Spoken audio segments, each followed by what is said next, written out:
lads and lassies, welcome back to Pommyinoz, the only place on a Friday where we can see a northern lad break down the AFL while taking the mick, but also hopefully keeping it real. If you're here for some dry, some witty and some serious footy analysis, well, you're probably shit out of luck. But if you do fancy a good laugh, looking light-hearted, just trying to catch up on what has happened this week, grab your favourite brew, sit your send down, and sit back with me as I take you through the 5 stories that have caught my eye and we can have a bit of a chat about them. So don't you bicky and let's get cracking.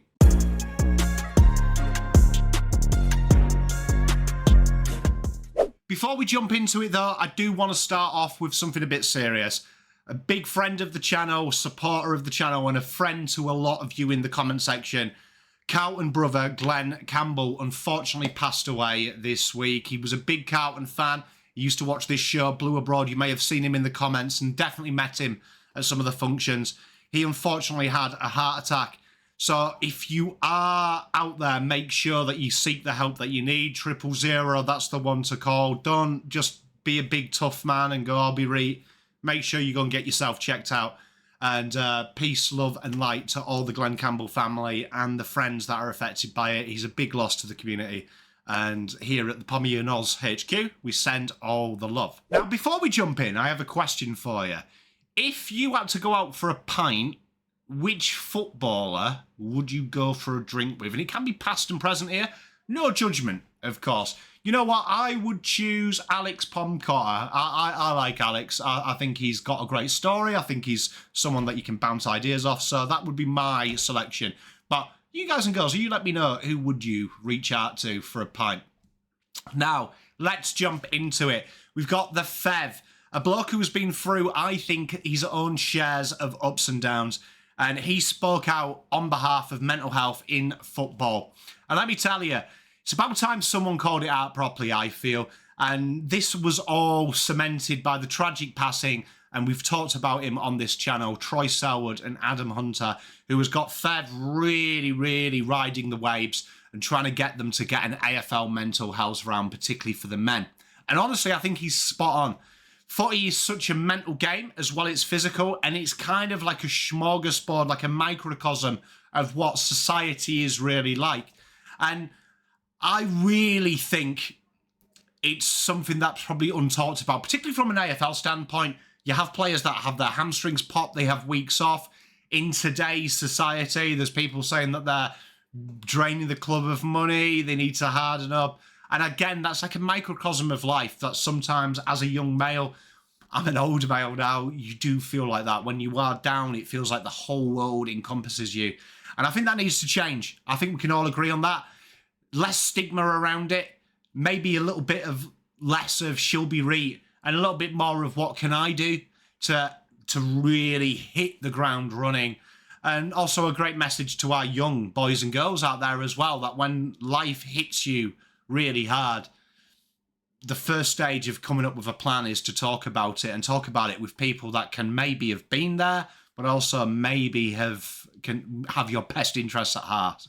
But I will say this, if we do introduce a mental health round, I don't want any of that nonsense, like, you know, the 2-minute silence and all that nonsense, especially if the message is we need to get people to speak. I would love to see a whole narrative shift from, oh, whoa, this is sad, and let's stay silent on it and let's be mournful, and instead maybe have a 2 minutes of cheers, 2 minutes of celebration, 2 minutes of clapping. Get people in the mindset of when something's bad, we make noise about it. We want our brothers and sisters to reach out. We want everyone to put their hand up and go, look, someone hear me, someone love me. And I think that should be good. I mean, the worst case, like, you know, give everyone a free cup of tea. That always cheers me up. But wouldn't that be lush? But if you've ever struggled, just know, whether it's footy or not in life, your Uncle Pom has suffered as well.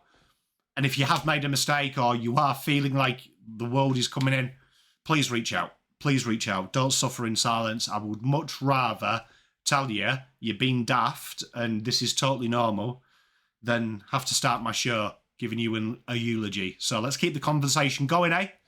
And let's come together as a human race.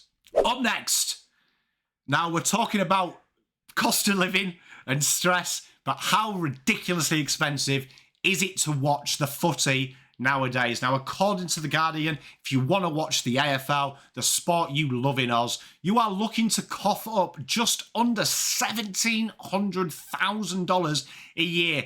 That's more than, you know, your nan and your pop paid for their first house in the 1965. And you'll still have the commentators spouting absolute waffle, honestly, for that price.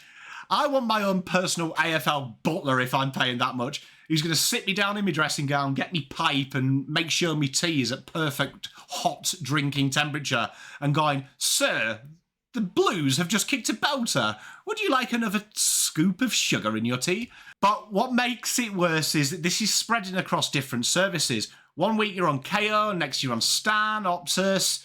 Honestly, this whole streaming thing has become convenient to inconvenient. Why don't we have one streaming service? Why can't they spread the load? You see it in other sports that the rights are there and like they're across 4 or 5 platforms. NBA is probably a really good example that the clubs retain their rights for the image, but the commentary team changes.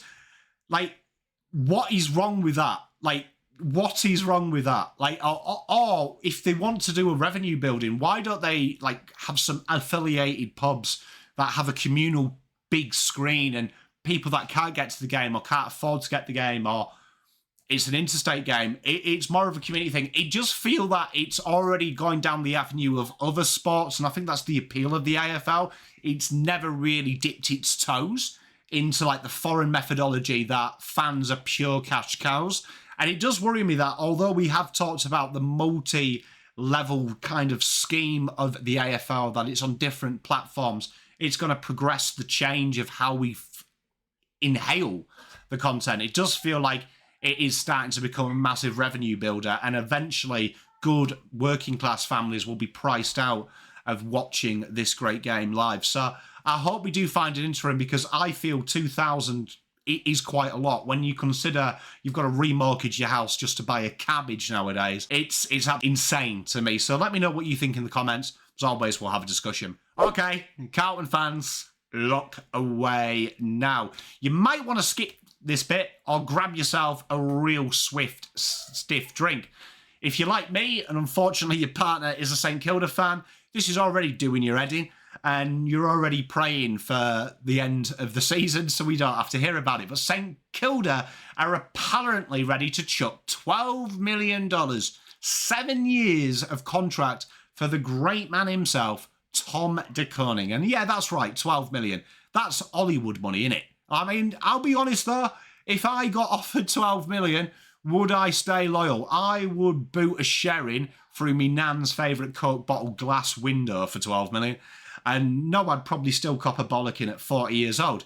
Now, Carlton will definitely be desperate to keep him. And I don't know, if a club is throwing that much cash at you, I think you would be naive to say, oh, I'm with me mates, because that's a lot of money. And the contract offer that Carlton have evidently presented to him would actually mean over them 7 years he would lose 5 million. Now imagine if you're De Koning though, you rock up as Saints on a golden chariot, laughing at the Blues fans with your bag of cash. Sauce is the monopoly man and Carlton are stuck paying rent at Old Kent Road. That's kind of what it is, isn't it? That's like how it feels if this would go through. I've got some little things about this, though. I don't think it's true. I think Jacob Wheaton was quite honest in the terms of that he never got offered that contract offer. And it's interesting, only one of the 7 articles written about this has confirmed St Kilda have speculated this offer. It isn't a concrete in writing. It's a what if. So, like, you know, like, guys and girls out there, I could offer you 12 million over 7 years to edit videos for me. Don't mean I'm going to actually pay it, but I could offer you it. Do you know what I mean? So Blues fans, let's be honest. If you had to lose one player for this money, would it be TDK? Like, if the only way to keep him is matching that 12 million over 7 years, would you do it? And also, St Kilda fans, would you be willing to do this? Because I think this is fascinating. When I look at St Kilda's list, Ruckman are probably like 8th on the list of things that I think they need. Although TDK is an incredibly solid player at the moment, I think there's still a lot of question marks of where he could be, and I have no doubt he could be great. But is it worth really rocking the apple cart on more of a punt to nothing as opposed to an LDU or a Gus or a Brayshaw or someone like that? Let me know in the comments. Kane Corns. Up next, the man who loves stirring the pot. Joined by his mate Sam McClure, who's brought back the little rat tail at the back. This week, they both dropped their A-grader list. And let me tell you, there's some controversial calls in both parts. He left out some absolute guns, and I swear every time these two get together to do something, it's someone's nan faints in shock through the stupidity. And if you want to see AFL fans riot, like, Jesus, just get them to get Kane Corns and Sam McClure to do a podcast together. But it is a real challenge, I think. And let me tell you, players you think should be on that list, right, aren't. So if you are in the comments, let me know. And if someone says Mason Cox, God is my witness, I will lose it. But it is an interesting fact because I feel like as a football society, we really overrate players, and like you use the phrase A-graders, world class, all that nonsense. When you look at the list, the consensus they both had, I think you kind of would agree with 99%. Them players were Jordan Dawson, Lachie Neale, Charlie Cameron, Paddy Cripps, Charlie Curnow, Jacob Wheaterin, Nick Dacos, Zach Merritt, Caleb Sarong, Tom Stewart, Jeremy Cameron, Toby Green, Sam Taylor, Petraka, Gawn, Butters, Goulden, Warner and Bontempelli, and I think that's a good start. When you look at some of the players that were added and left out by both of them, Kane Corns disagreed with Mr. Sam on quite a few Carlton players. Sam Walsh, which is no doubt he's hated Sam Walsh since he came in. Clayton Oliver, Stephen May, where Kane Corns put Lockie Whitfield, Jeremy McGovern and Jake Waterman in there. These are really interesting, like little conversations I find, because for me, the definition of an A-grader, I think is quite ambiguous and it's quite loose. It's like someone that is like of the upper echelon. I don't really see that as elite. I think elite is above A-grader, which B-grader I would say is a solid AFL average player, and a C-grader is kind of that guy that could be anyone if you replaced him. It's a really interesting discussion. So chat, let me know. Out of them lists that you've seen on screen, who would you choose and who would you remove? Like, I think that's a really, really interesting conversation to have. And now we go across the seas to the NBA, the land of the free, United States of America. And we've seen the massive NBA trade go down. Like, we complain about our trades, but the NBA, when they do it, I hate to confess, the Americans do it genuinely bigger and better, but also stupider, it has to be said. And everyone's been talking about how would this look like in the AFL. Well, I mean, obviously, firstly, player power in the AFL is exceptional. Exceptionally bad so far as well, that if you are an interstate player from Victoria, you can literally request a trade back home due to various reasons, family reasons, wife, kids, things like that. But you can narrow it down to a postcode, considering that we're so heavily connected in Victoria. And the clubs are literally a decent 7-iron away from them, with the exception of Geelong, who I do count as an interstate side anyway. But let's have a look at it. And I had a crack me sen, right? Because I thought, you know what? I'm going to do it. So the original trade that we saw, for those who don't know, was that the Lakers sent a player called Jalen Hood-Schifino, a second-round pick, Anthony Davis, Max Christie, and a first-round pick, right? Dallas, they sent Luka Dončić, Markieff Morris, Max Kleber, and a second-round pick. And Utah basically just put $50K in the salary cap, and they were just kind of there. It was like they were just there, like, you all right, guys, how you doing? It's all right, mate, don't worry. You're going to break into a tenner, and you've only got $7.50, and the price is $7.80. It's 30 cents. That's what they did. You know, when you're at Coles and you're there, that's sometimes that happens, doesn't it? I'm that guy that will help you pay for it, much to my missus's chagrin.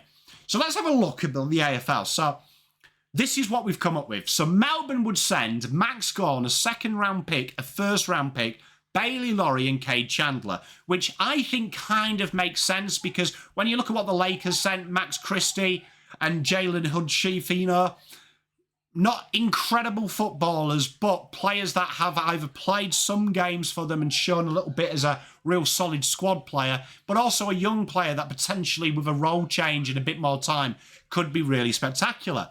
Collingwood to send a second rounder. They send Nick Dacos, a young superstar. And it's very interesting when I've seen these copy and paste. People forget that Dallas sent LA Lakers players kind of to replace what AD was. Power forwards and players that could shift into the centre position in Markieff Morris and Max Kleber, particularly a very tall player. So Collingwood would send Mason Cox and Billy Frampton in that deal. I do think Billy Frampton is probably a little bit better than Max Kleber, right? But you have to try and do it. And then North Melbourne, obviously we don't do salary cap concessions here in the AFL. We're a very, very respectable business.